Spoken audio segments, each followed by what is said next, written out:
In April 1934, a group of young caving enthusiasts were tackling the difficult descent of Swilden's Hole, a cave where a stream plunges deep underground beneath the Mendip Hills in Somerset.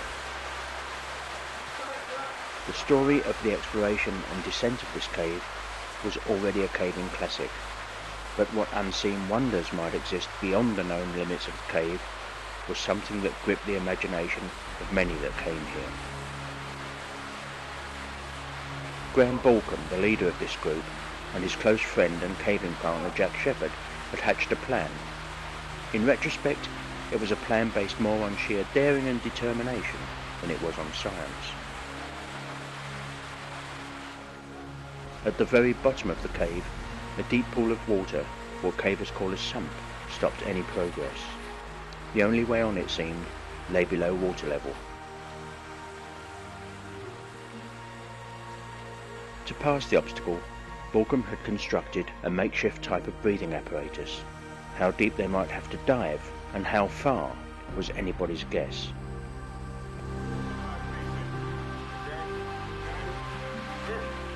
The equipment was little more than a section of old bicycle frame to which was attached a mouthpiece, simple inlet and outlet valves, and a 40-foot length of garden hose.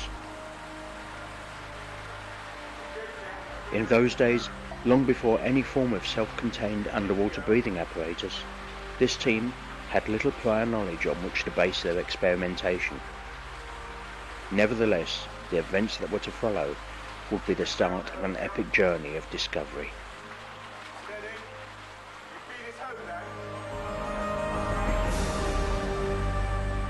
Once underwater, stirred up mud would reduce the visibility to zero in a matter of seconds, and even at only a foot or two depth, Balcombe found the pressure made breathing quite impossible with such basic equipment. The water was icy cold. Frozen stiff and shaking uncontrollably, Balcombe was beaten, at least for the time being. They started the diving in Swilden's Hole with the rather crude apparatus that I manufactured from an old bicycle. Didn't expect to get any real result when looked at in retrospect. I was just optimistic and believed what other people said that one could do without a pump to supply air under pressure. The result was, of course, a failure because the depth, although only about a foot, coupled with the intimidation of the place at the time, drove me out rather quicker than it should have done. Jack Shepherd followed and had a try, and he likewise was not able to get through. We both came to the same conclusion, that namely that apparatus was quite unsuitable. So what we had to do was get something which was pressure-fed or self-contained. The two courses were open to us.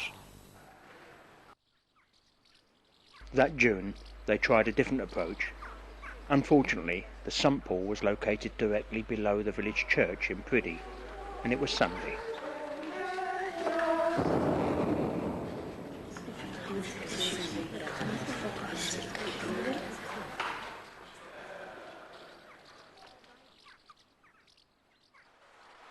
The explosive charge took the roof back a foot or so, but it revealed nothing. Finally, in 1936, they were able to return with a new and more elaborate breathing apparatus. A stirrup pump was brought in to supply air under pressure, and there was a telephone link to the diver, who was encased in an elaborate hooded smock that they had constructed from rubberized canvas. Some waist-length fishing waders completed the outfit. This time, Jack Shepherd was to make the first attempt.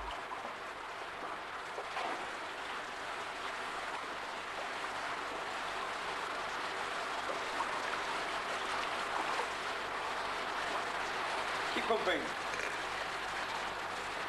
It's down yet, Jumbo. How's it going? Can't hear. Although the hood added to the sense of claustrophobia, the diver had, at least, a degree of protection from the cold water.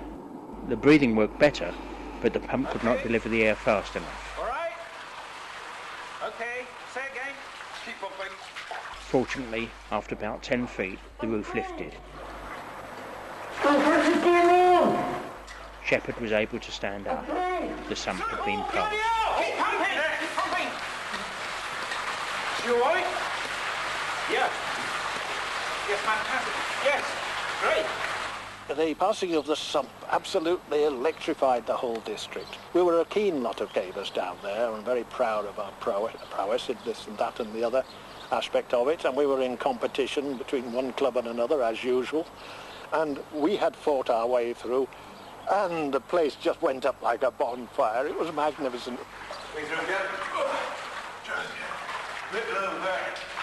2 weeks later, Walkham and Shepherd were both able to pass the sump and to explore together about 1,000 feet of passages beyond it. At the end, a second pull, a second sump, and a new challenge. To continue would mean radical rethinking. A hose was no longer practical. An oxygen cylinder would now feed pure oxygen directly into the hood. The diver was to be Walkham. He would have to open the bottle valve to supply oxygen each time he breathed in, and then to close it as he exhaled through a valve in the hood.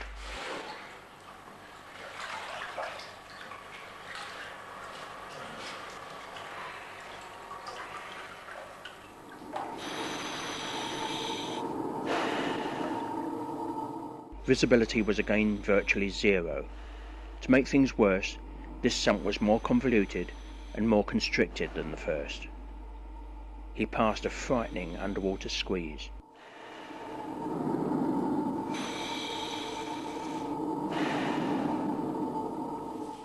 Nevertheless, he eventually reached an air surface and found himself in a new chamber, some 20 feet long and 20 feet high. To his relief, the lifeline that he trailed had run out. Anxiously, he returned.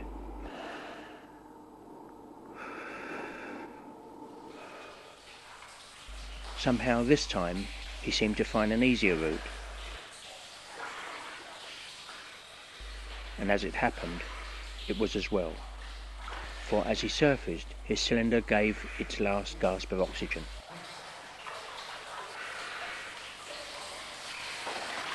One thing had become obvious. To continue with such primitive homemade equipment would be tempting fate. They needed help from the professionals. But C.B. Gorman, when we made an approach to them, just did not understand. We couldn't get them to understand the difficulty of the approach down to the sump. But they, nevertheless, offered us anything which they had in their showroom we could borrow. And what they had in their showroom were copper hard hats and pumps. And, well, do you think I was going to turn down such a good offer as that? No, I found a cave which was big enough to take the equipment. Such Swildon's hole could wait.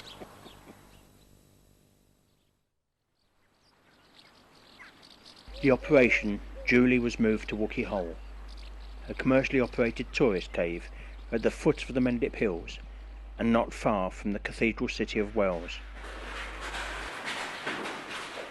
In this cave, pathways constructed for the paying public made it possible to bring the large pumping machines and other heavy equipment to their newly chosen diving site in Chamber 3, some 500 feet from the entrance.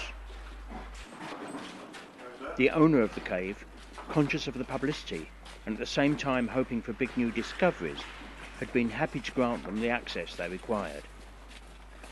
Already, several months had been spent training in preparation for this first series of underground dives. C.B. Gorman, who lent us diving equipment, insisted that we should be trained, and they sent one of their expert trainers down to teach us how to dive.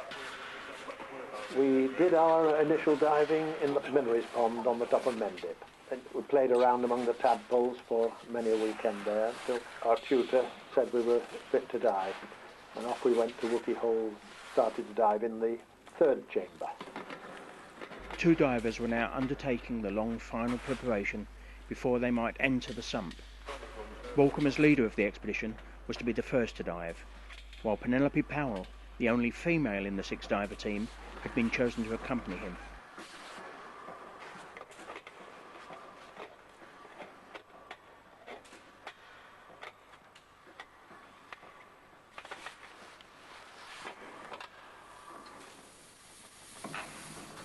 The enormous pump, which would supply them with air, brought the earlier attempts in Swildens with a football inflator into stark perspective.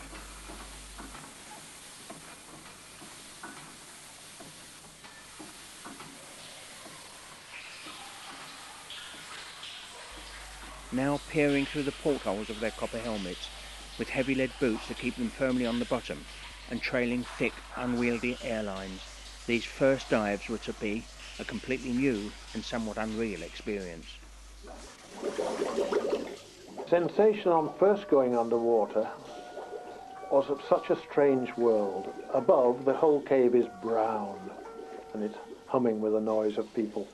You get your head underwater, and all of a sudden, the water is green, and the bottom is a beautiful yellowish sand, and the rocks are brown. The way on looked very, very dark and intimidating. Chambers 4 and 5 were passed reasonably quickly, but to reach 6 they had to descend steeply until they were at a depth of 16 feet. Eventually 170 feet from base, Chamber 7 was entered, with a silvery air surface well out of reach, high above them. We thought it looked very, very promising, and we had to find a means of getting up to the surface. We were quite heavily weighted. We had some 30 pounds lead front and rear, 11 pounds lead on each of our boots, keeping us on the bottom.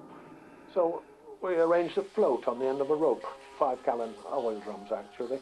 Sent that up to the surface, filled with air by opening the driver's sleeve and letting air escape into it.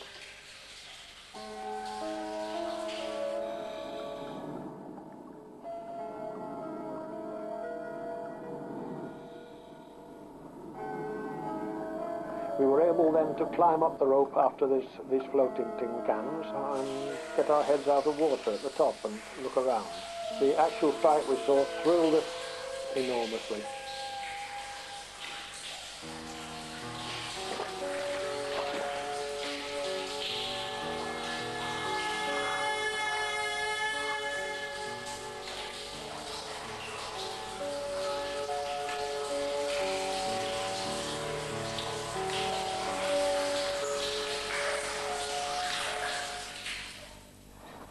After the work at Wookey, we sat back a while to think what next to do, and obviously self-contained equipment was necessary, but I hadn't got the time and facilities then to make one. And then the war came and interrupted practical efforts while in London.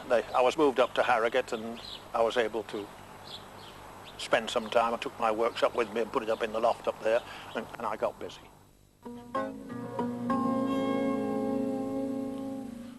The Yorkshire Dales, riddled with caves and a couple of prime diving sites, lay some 50 miles from Harrogate. Balcombe bought himself a tandem, and with his wife behind him, he made the long ride to the quiet valley of Kingsdale. His newly made diving equipment was towed behind the bicycle on a custom-built trailer.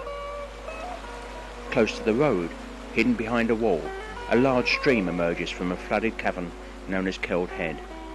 Here, Balcombe would test his newly made oxygen set for the first time. The set was based on what bit of information was available from C.B. Gorman's books and from the breathing apparatus people at the local hospital.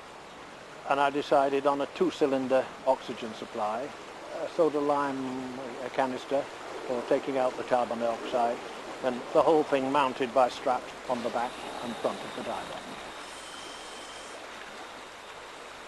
Balcombe had given the name Aflow to the second piece of equipment that he would carry in his hand. It stood for apparatus for laying out line and underwater navigation. A line laid from a reel on the Aflow would secure his safe return. The basis of what Balcombe would pioneer here on this day would establish cave diving technique for many years to come. Two 48-volt car headlamps powered from an alkaline battery, lit his way as he progressed step by step into the unknown passage. The Aflo also carried a depth gauge and compass. His life now depended absolutely on his homemade breathing apparatus and on his own skill and judgment.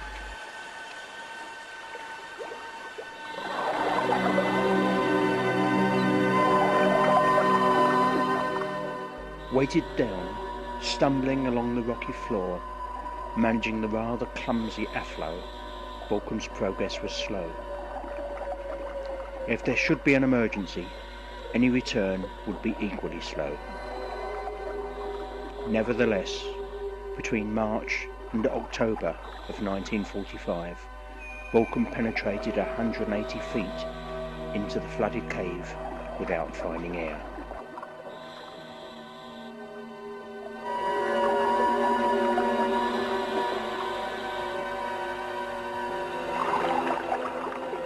Once deep into the cave, he faced a real emergency. His oxygen supply cut off. For a few heart-stopping moments, he fumbled with his equipment. Then he found, to his enormous relief, that a vital valve had been turned off when it came into contact with the cave wall. Slowly, he recovered his composure as the precious oxygen supply returned. Borkum was able to make a safe return to daylight and to safety.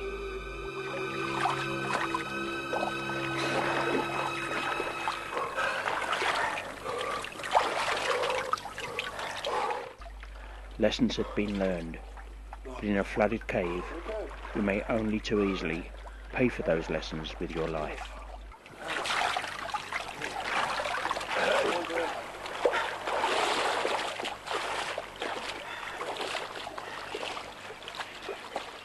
The war had given diving a new impetus and introduced a new word to the general public. The frogmen used oxygen rebreathing equipment not too dissimilar to that Borkum had developed, but better designed and mass-produced. At the war's end, Borkum saw a golden opportunity. The handicap of equipment we overcame by contacting the Admiralty, who had quite a lot of surplus equipment that they were quite happy to get rid of. They stored it at C.B. Gorman's. That's how I happened to come across it. Told them the story, and they were sympathetic, and they gave me a chit to go and collect a tremendous amount of equipment.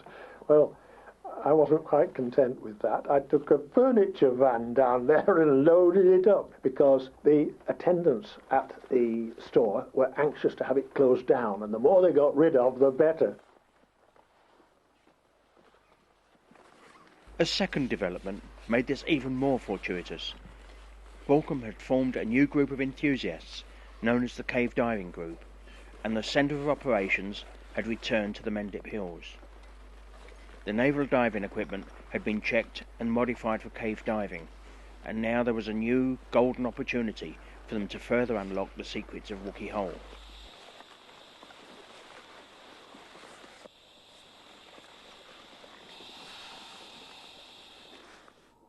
The basic principles of the Aflo had been developed into a smaller, easier piece of equipment, and there was enough equipment for each diver to maintain and modify his own personal kit to suit his own preference.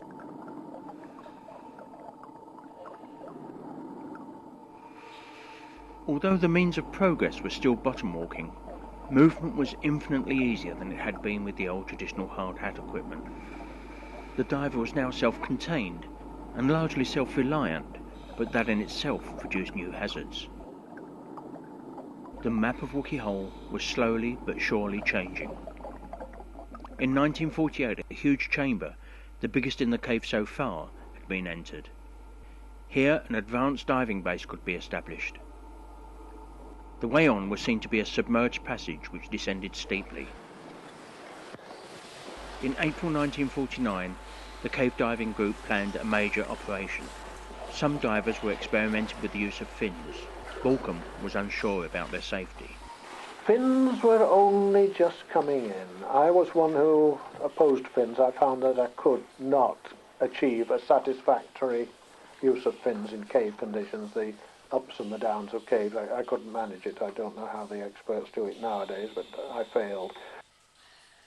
Coase and Davis, two of the most experienced divers, had been supported as far as Chamber 9 by less experienced divers, including new recruit Gordon Marriott.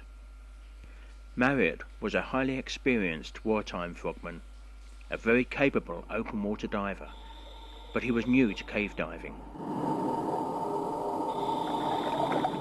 3 months earlier, Chamber 11 had been reached, and exploration stopped at an underwater cliff face, which took the passage to a dangerous depth.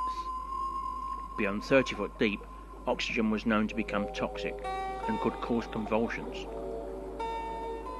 The plan was that by using fins to swim high in the roof, Coase and Davis might avoid going deep and so find a way on at a higher level.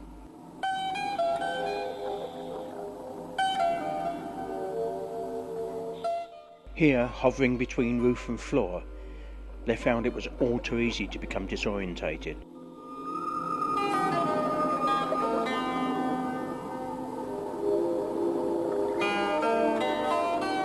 Nevertheless, they reach a point some 200 feet past the earlier limit of exploration.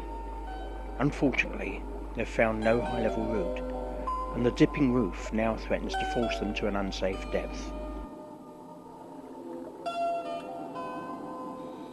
Davis signals to Coase that to continue would be too dangerous.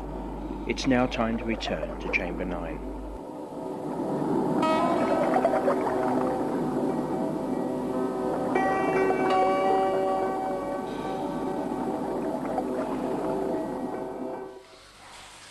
It was 8:30 p.m.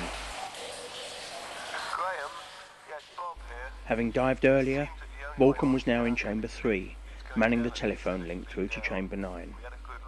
The news is disappointing. It appears that the cave diving at Wookey may have reached an insurmountable obstacle.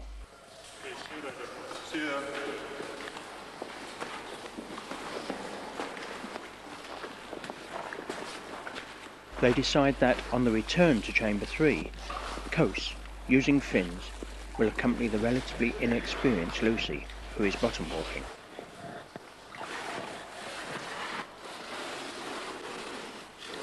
Davis and Marriott will follow later, and will take a longer and less direct route back.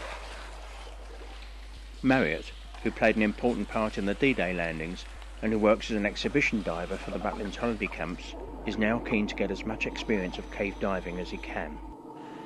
Marriott is in front. The visibility, however, is virtually zero.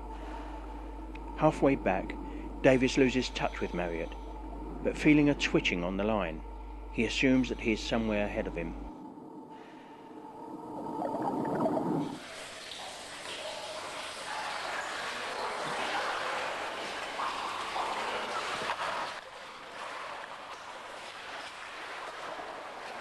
Davis finally surfaces, to be met by Coase, Lucy and Balcom. A bombshell. Marriott has not arrived. Somehow he must have lost touch with the safety line.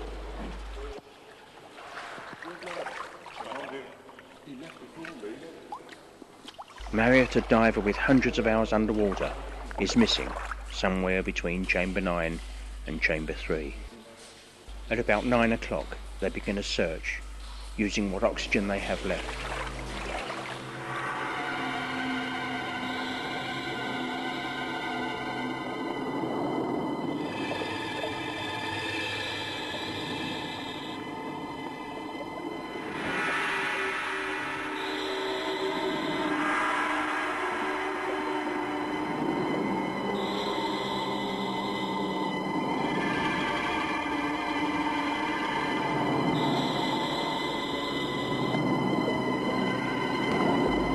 Around 9:30, Coase finds Marriott. His body lies motionless among the rocks on the bottom.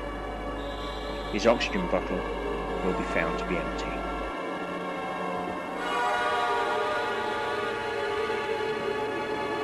It would be a week or two later before his reserve oxygen bottle was found, and it was some distance away. It was full. It had been carried tied to his body by a short lanyard, rather than being built in, which was standard practice for the cave diving group.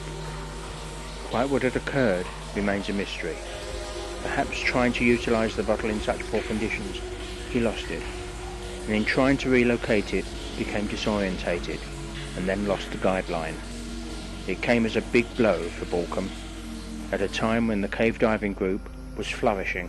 Gordon Marriott, his death was a great blow to us. It came at an unfortunate time in the affairs of the diving down at Wookey, but the actual cause of it was, I believe, and I think most of the others believe too, that Gordon Marriott, who though an absolutely expert open water diver, a man who'd in the war on the beaches, and he spent 500 hours underwater, a magnificent diver, just didn't accommodate to the cave conditions. We had tried in the group to choose our members from people not as divers, but as first of all as cavers, who then became divers. We thought it was much more important to have it that way round. It seemed that the events of the day might well bring an end to the diving at Wookey Hole, and perhaps even to the cave diving group. Who then could have foreseen that around the corner were developments that would catapult them all into a whole new era?